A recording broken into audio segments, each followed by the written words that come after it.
urabona intarumikwa arizo ngabo za FLN zagombye gukomeza kwibombarika zikabumba umutekano w'umuturage zigatinya kuza zitsembatsemba kugira ngo zifate ubutegetsi. Wabidefinisa ute? Wavuga uti izo ngabo zitinya kwangiza amagara y'umuturage zikibombarika nubwo zafata igihe kugira ngo zize zirwanira ubutegetsi uwo mwanya? Izo ngabo wazidefinisa ute bwana Ruhinyuza? urakoze madamu Chantal Mutega kunsubiza ijambo.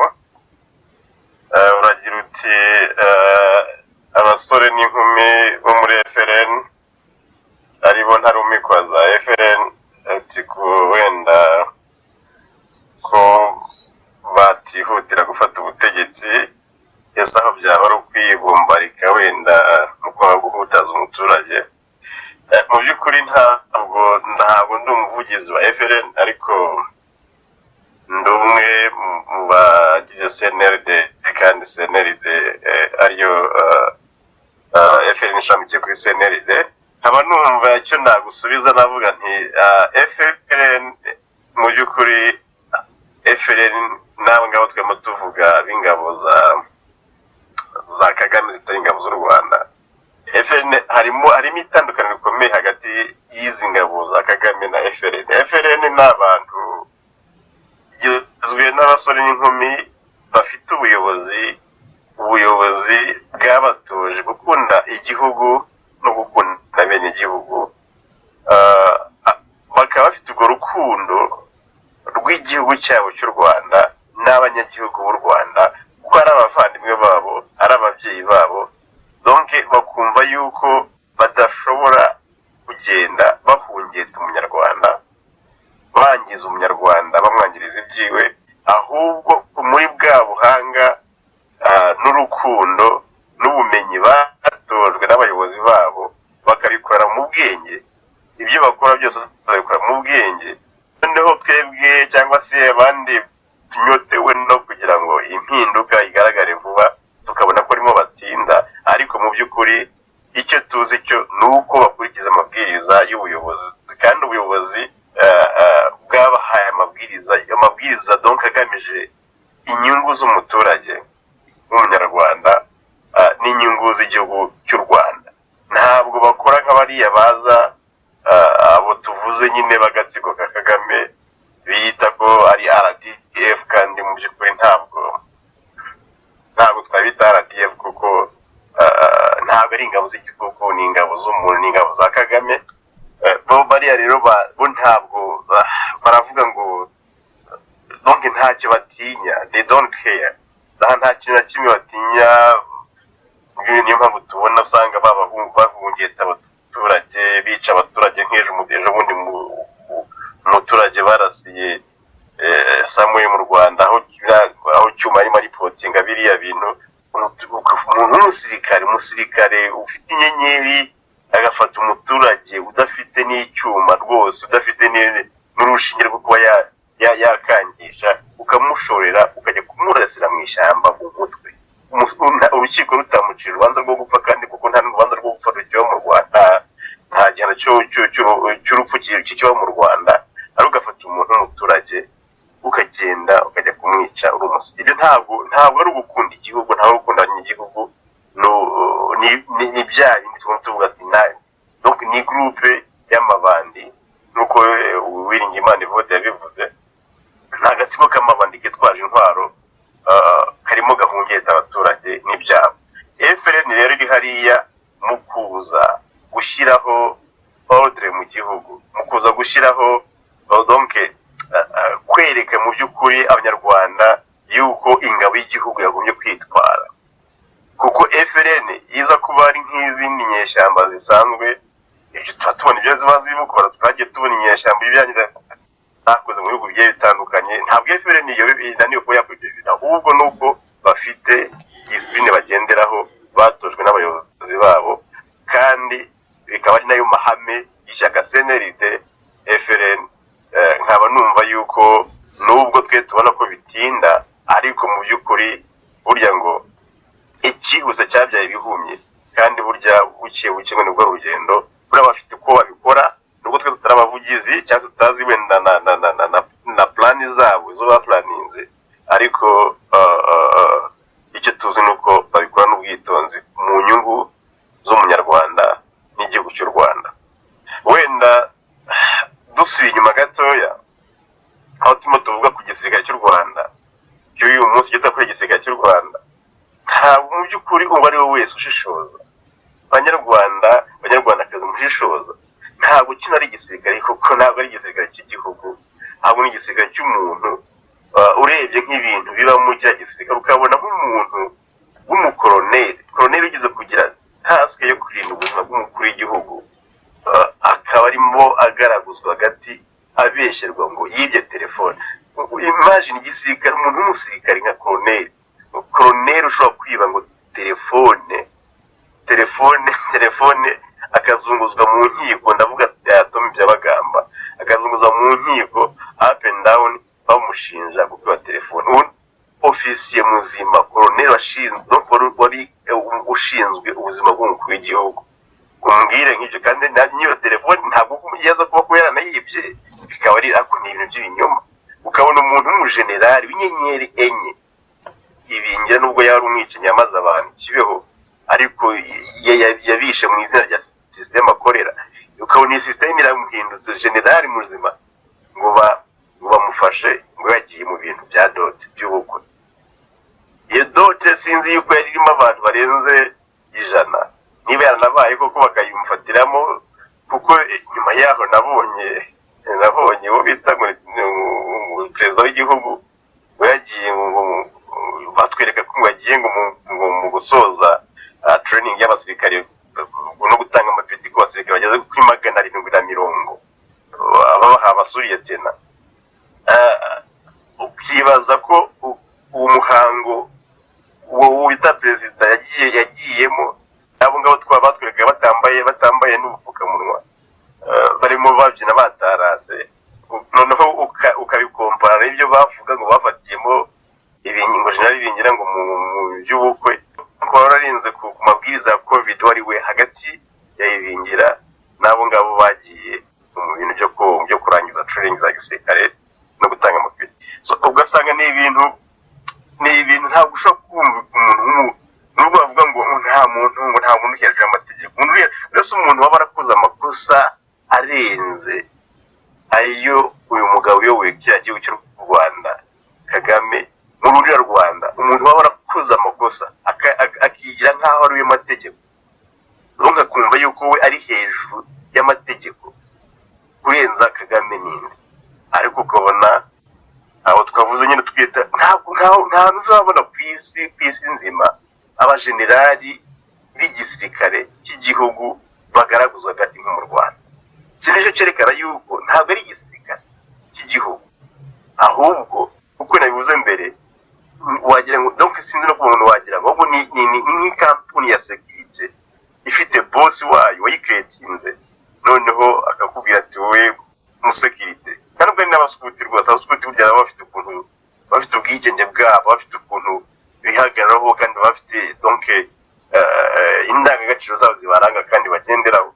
Ariko bariya bo nabita ko ari nk'abasekirite b'umuntu agenda babwira ati wowe ibi ni wowe aha wowe yumva adashatse akamushyira hasi, wumva ashatse akamuzamura, bwacya akamubwira ati kubera ko mbonye nakuzamuye ndagukeka utangiye gukeka kandi ndagukekera ubusa, akabagukuyeho akagushyiza akaraguhimba ibyago akaguta nk'ariya. Nuko icyo gisirikare cyo mu Rwanda tuvuga cyakagombye kuba ari igisirikare cy'igihugu, ntabwo ari igisirikare cy'igihugu, ahubwo ni igisirikare cyafunzwe n'umuntu umwe. Uwo muntu akaba ashaka ko kimukorera uko abishaka, ushatse kuba yanagaragaza yuko yibutse yuko ari ingabo y'igihugu atari ingabo y'umuntu, uwo munsi arakuweho bakamuhembera ibyaha, bakamuta muri gereza, bagafunga n'urufunguzo bakarwibagirwa, cyangwa se bakamugaragaza hagati nk'uko barimo bagaragaza hagati mu by'abagamba.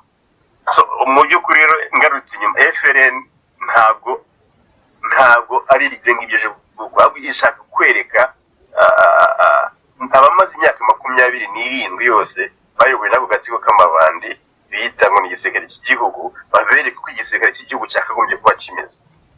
FLN ije kugira ngo ishyireho donc igisirikare cy'igihugu kandi gihuriyemo n'abenegihugu bose. Igisirikare cy'u Rwanda ntabwo ari igisirikare gihuriyemo n'ubwoko donc n'abenegihugu bose. Zabire mu za muri mu nzego z'abo ofisiye hejuru donc abo bita ofisiye superieur abo ofisiye tubona bose bo hejuru bafata ibyemezo donc bihambaye bikakaye no muri no byo twita wenda n'agatsiko k'amabandi y'umuntu nta bantu bose bakomoka mu gatsiko kamwe donc mu gice kimwe cy'abanyarwanda.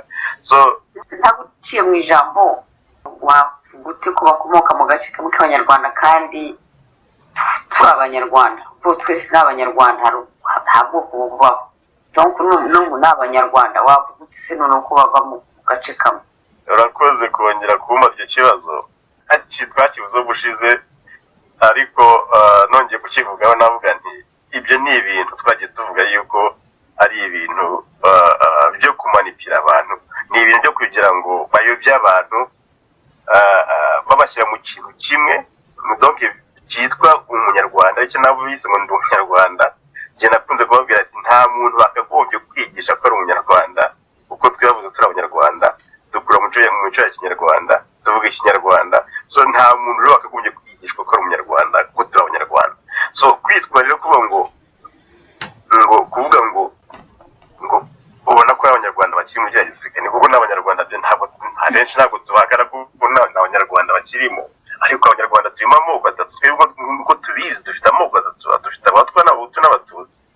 Ntabwo rero uzafata igisirikare kirimo ayo moko nubwo bajya nyine kuzana ibintu bw'ubucakura n'ububandi n'ibiki byose baje bakavuga ngo amoko tuyakuyeho, ariko urebye twebwe abanyarwanda turaziranye. Ntabwo abanyarwanda ari abantu binjije, abanyarwanda turaziranye. Hari urabona yagize kumva avuga ati ibyo by'amoko no mu Burundi tuvuge wenda Burundi igihugu cy'abavandimwe duturanye kugifata urugero n'ubu nta kibazo kandi dusangiye byose, dusangiye ayo moko nyine tuvuga. Ayo moko bayakuyeho kera cyane mu ndangamuntu zabo, ariko ntibibabuza ko muza muri mu itegeko nshinga ryabo bashyiramo amoko bakayavuga bakavuga ati abangaba ni 70%, abandi ni 70%, mu myanya y'ubuyobozi bamwe ni abangaba 70%, bafata imyanya 70%, abandi bafata 70%. Ibi kandi ntacyo bibatwaye mu ndangamuntu ntabwo birimo. Ntabwo uzagenda mu Burundi gusange mu ndangamuntu y'umurundi handitsemo Hutu cyangwa se Tutsi cyangwa se Twa, ariko abarundi baraziranye kandi baranabivuga no muri constitution barabivuga yuko amoko yemewe avugwa.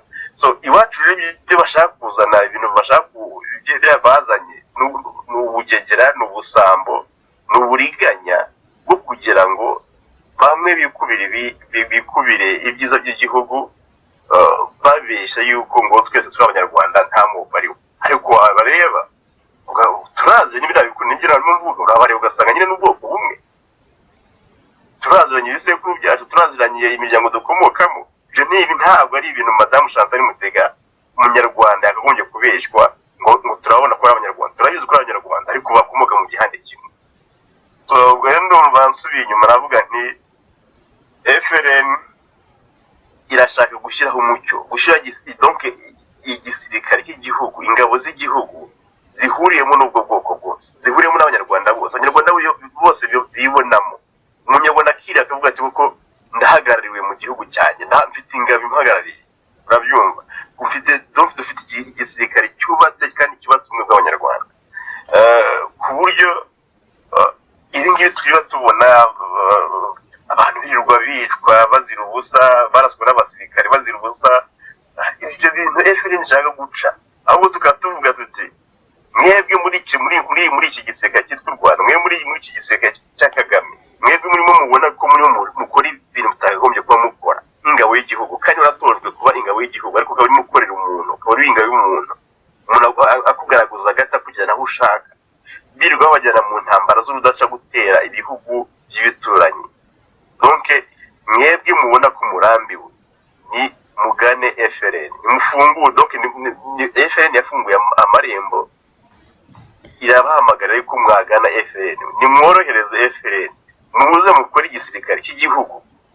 gisirikare abanyarwanda bose bazibonamo, abanyarwanda bose bazumva yuko bari proud y'icyo gisirikare.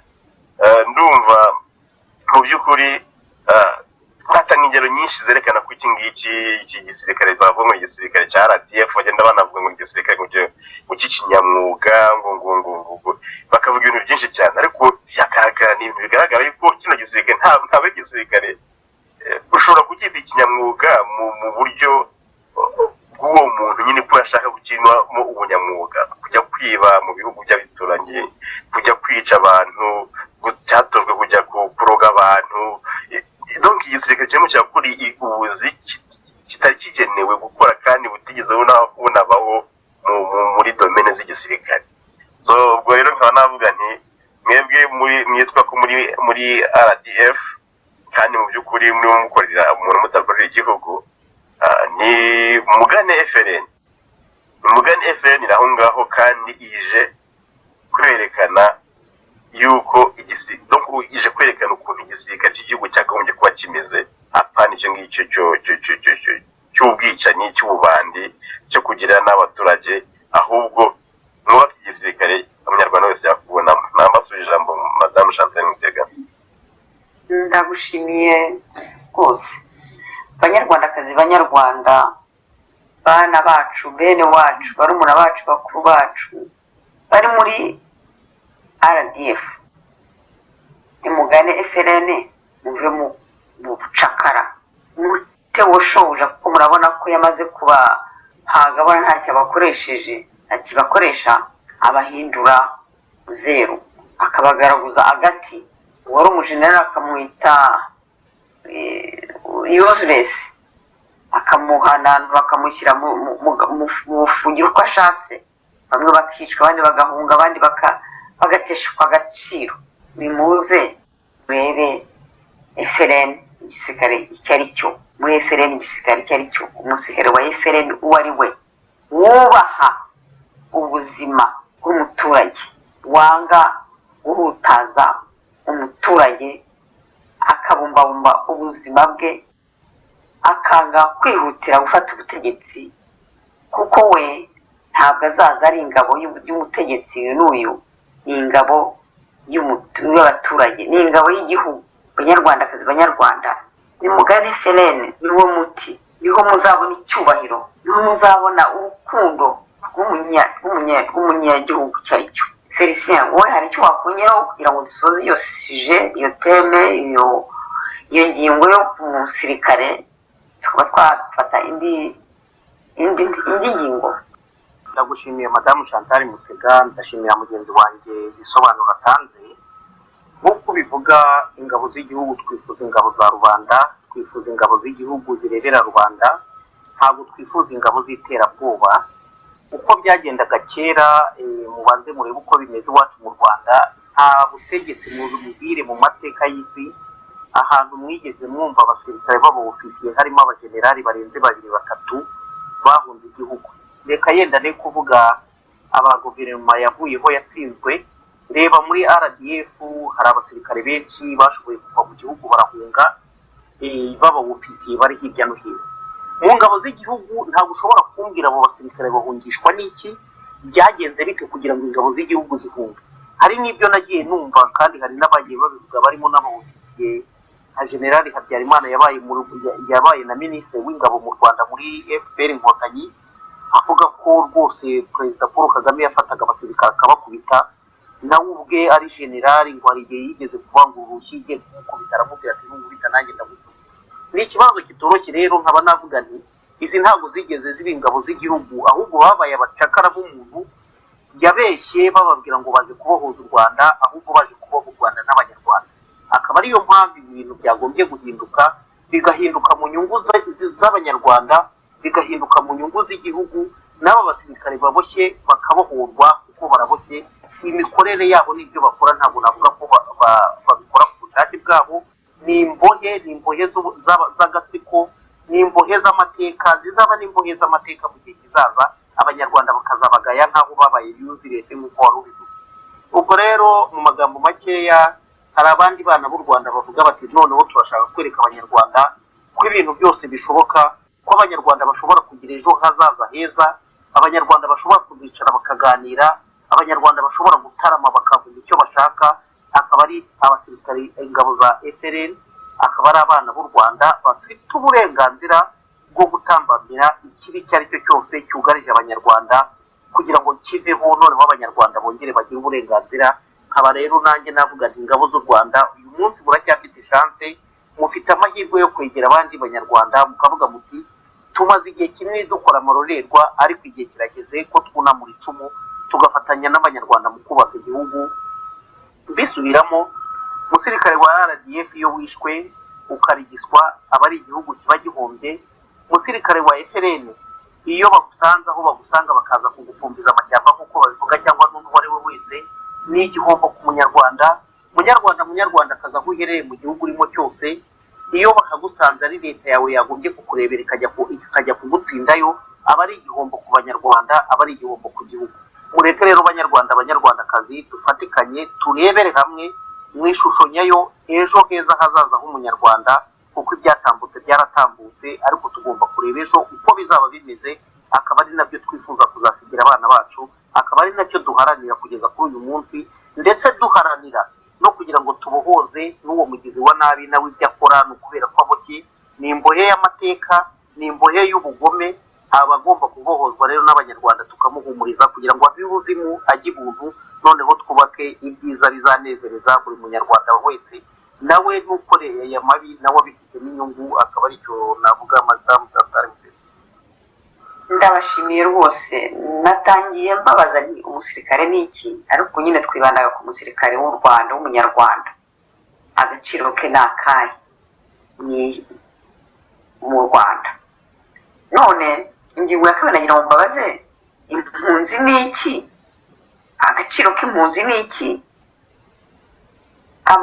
aho yahungiye impunzi ni iki, mubifatanije nuko mu Rwanda abanyarwanda b'impunzi ari benshi cyane muri iki gihe, cyane cyane kuva naho FPR Kagame yaje babeshya ngo baje gukuraho ikibazo cy'ubuhunzi, none kikaba cyari kubye inshuro zigeze ku gihumbi. Nta mpunzi nyinshi zibaho ku isi nk'impunzi z'abanyarwanda. Bwana Ruhinyuza, ijambo ni ryawe. Urakoze madamu Chantal Mutega kongera kunsubiza ijambo ku kibazo cy'impunzi. Birajyana n'ibyo twemo tuvuga, niba twemo tuvuga FLN yavutse kubera yuko ni abana b'abanyarwanda bavutse, abenshi bavukiye mu buhungiro ari impunzi, abandi bakaba wenda baravuye mu Rwanda ari batoya nabo bahunze, ariko kubera akarengane n'itotezwa twagiye dukorerwa n'ako gatsiko turimo tuvuga ka FPR, byabaye ngombwa yuko FLN ivuka, ikaba ari ishaka kugira ngo nayo irwanire uburenganzira bwayo ndetse n'izindi mpunzi ndetse n'abanyarwanda barimo gutotezwa mu gihugu indani. So ngarutse rero ku kibazo cy'impunzi, impunzi mu by'ukuri ni abantu baba barataye igihugu cyabo bakajya mu kindi gihugu bahunze umutekano muke uri mu gihugu cyabo, cyangwa se ku bibazo bitandukanye.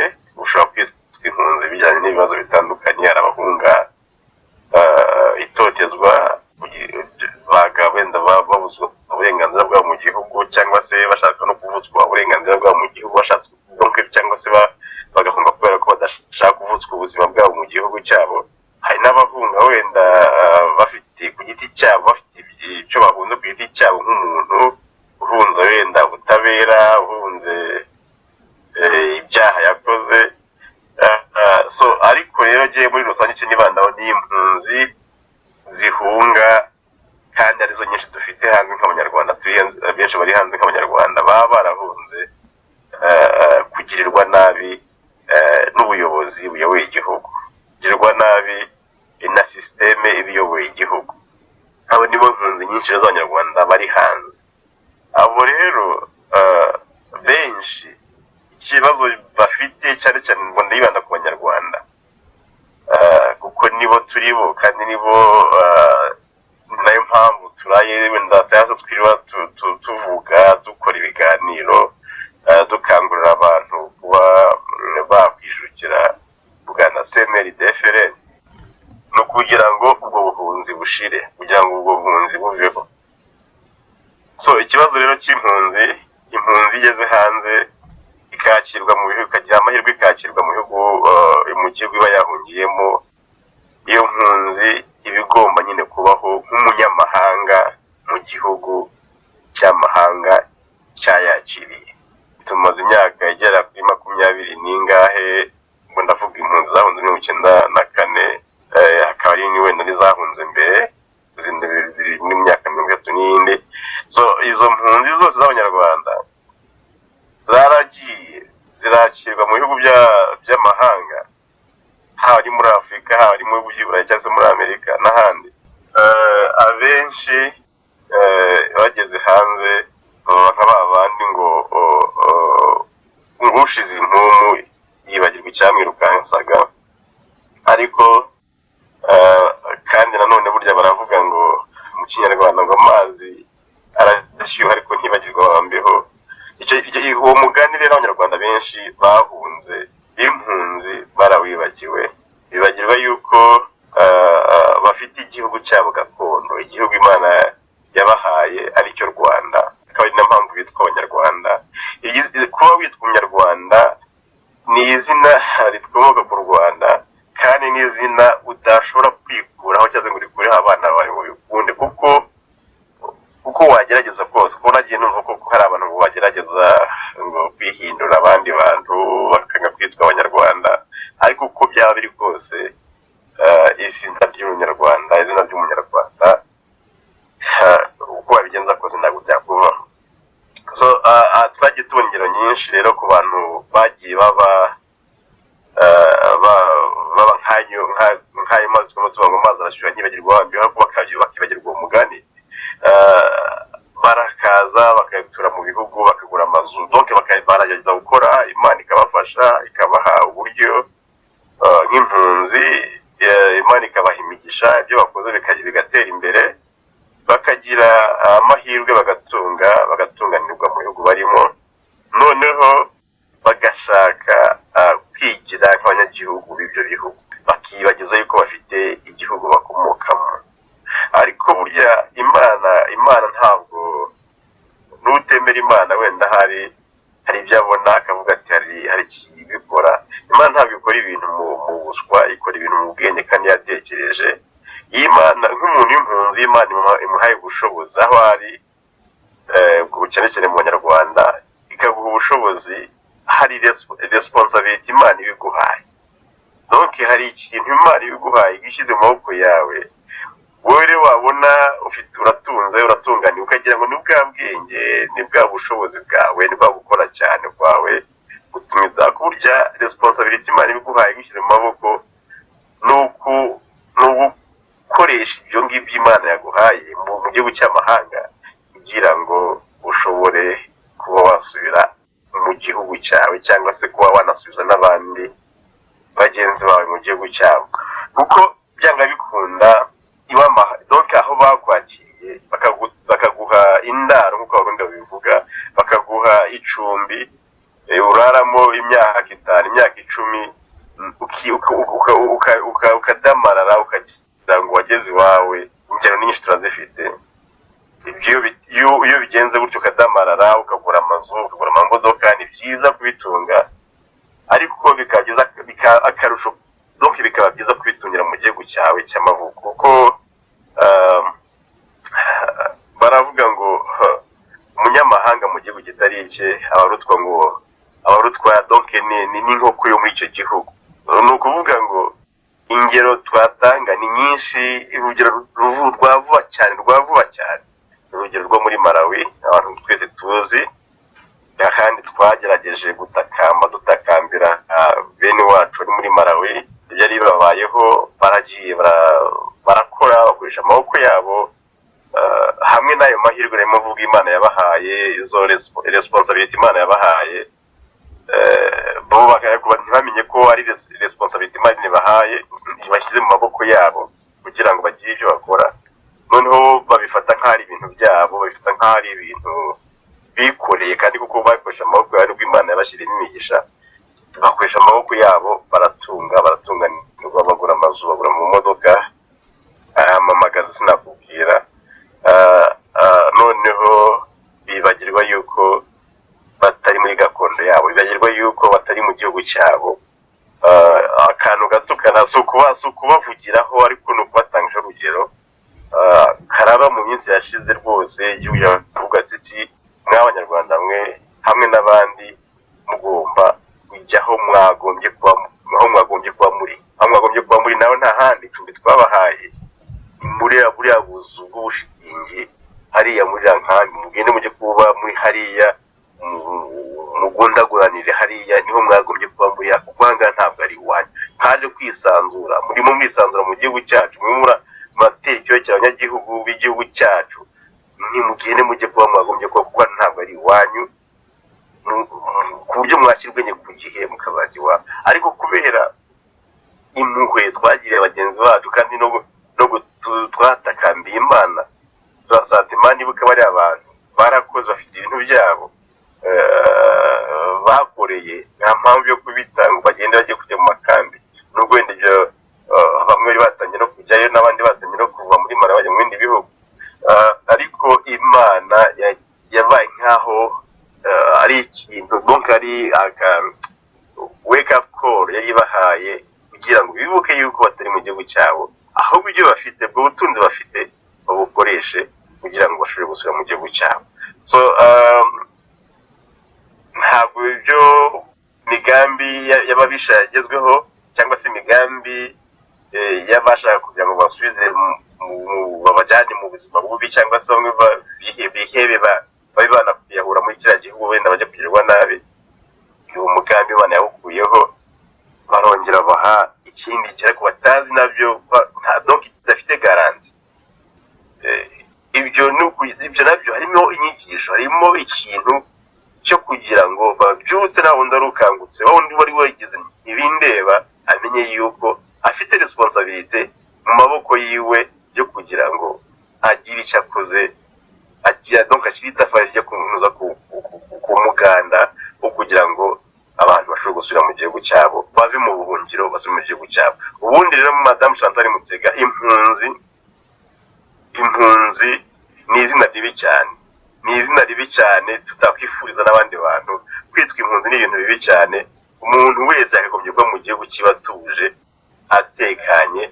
Akaba nibyo mvuga nti rero, abanyarwanda b'impunzi, mwebwe muri mu bihugu bya Afurika, mwebwe muri bihugu by'i Burayi, mwebwe muri mu bihugu bya Amerika n'ahandi hose, mwibuke yuko aho ngaho muri ntabwo ari iwanyu. Iwanyu ni mu Rwanda. Ushaka uba ufite nationalite, baraguhaye nationalite. Ushaka uba umaze gutura, baraguze amazu, baraguze amamodoka. Ushaka ufite ubuzi bwiza bwa mbere muri ibyo bihugu urimo, ariko wibuke yuko ako gataka uriho ntabwo ari agataka ka sokuruza wawe, ni agataka k'imahanga, ni agataka k'abandi.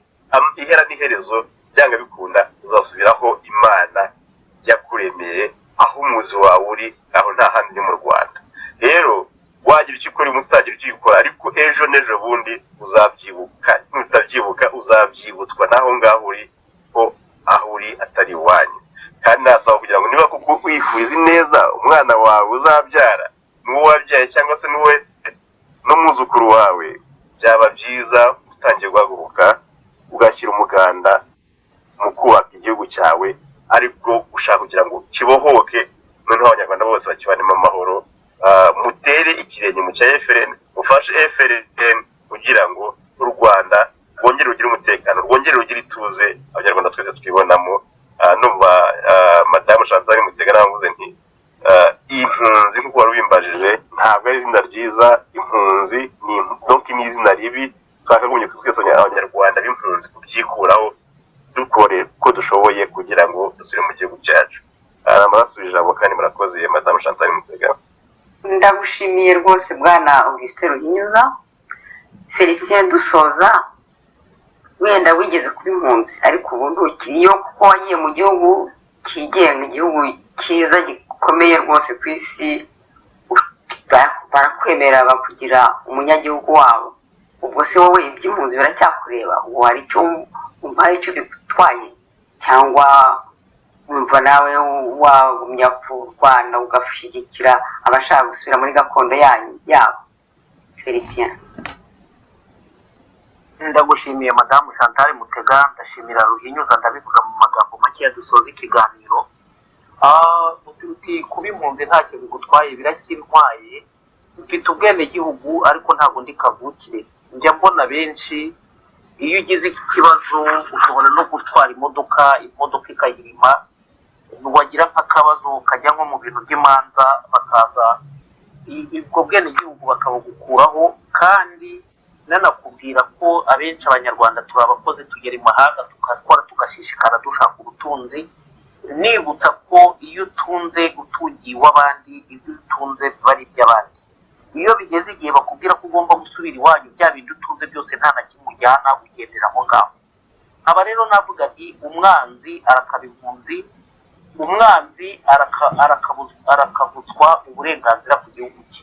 Njye nifuza ko twagombye kugira uburenganzira ku gihugu cyacu, tukaba imahanga, tugakora tugateza igihugu cyacu imbere, ariko dufite uburenganzira ku gihugu cyacu.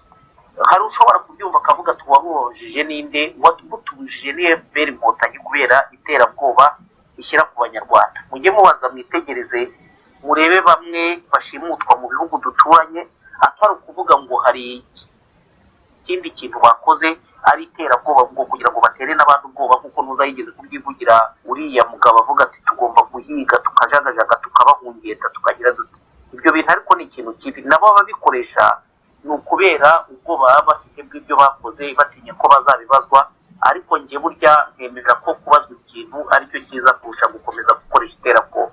Uyu munsi rero nk'abanyarwanda ntabwo dufite uburenganzira, waba ufite nasiyonalite y'igihugu icyo ari cyo cyose urimo, ntabwo ufite uburenganzira bwuzuye bw'umwenegihugu, ntabwo ufite uburenganzira bwa gakondo yawe. Akaba ari nayo mpamvu benshi muri twe tuvuga tuti ibintu byagombye guhinduka.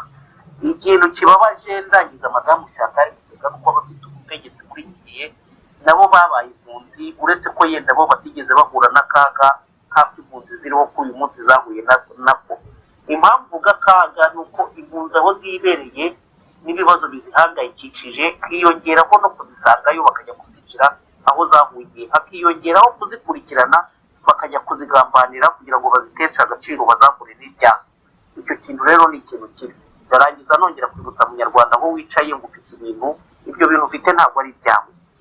Koresha ibintu byawe bikurengera uyu munsi, bizakurengere n'ejo hazaza. Ukoreshe ubwenge bwawe mu kubaka ejo heza kuri wowe, ugira uburenganzira ku gihugu cyawe. Nushaka ugende wibere hariya, ariko nituba dufite leta yitaye ku mwenegihugu aho yaba aherereye hose, icyo kintu kizadufasha. Ni nacyo duharanira, ko tugomba kugira uburenganzira busesuye ku gihugu cyacu, tugomba kugira uburenganzira busesuye aho twaba turi hose. Itegeko nshinga ry'u Rwanda ryemera ko umunyarwanda yagombye kuba aho ashaka, yagombye gutura aho ashaka, yagombye gusubira mu gihugu cye igihe abishakiye, agasongera igihe abishakiye. Ariko leta iriho y'iterabwoba, leta y'igisuti, ntabwo ibyo bintu byemera. Banyarwanda, banyarwandakazi, ibi tubaho natwe tubigiramo uruhare, kuko tutabifitemo uruhare ntabwo twarorera imyaka 27 yose dufite abagizi ba nabi b'imbere mu gihugu, abagizi ba nabi bakurikirana abantu aho bari hose mu kubagirira nabi ngo bamare imyaka yose. Mureke twikubita agashyi, kandi nitwikubita agashyi tugakora igikwiriye kugira ngo duharanire uburenganzira bw'umunyarwanda n'uburenganzira bwacu. Nzi neza ko tuzishima, tukishimana n'abandi. Ndumva nongeye kubashimira abazakurikira iki kiganiro. Ndagushimiye nkubwira nti mukomeze kugira ibihe byiza, mugira amahoro y'Imana. Tubashimira n'ubwitange bwanyu madamu Chantal Mutega.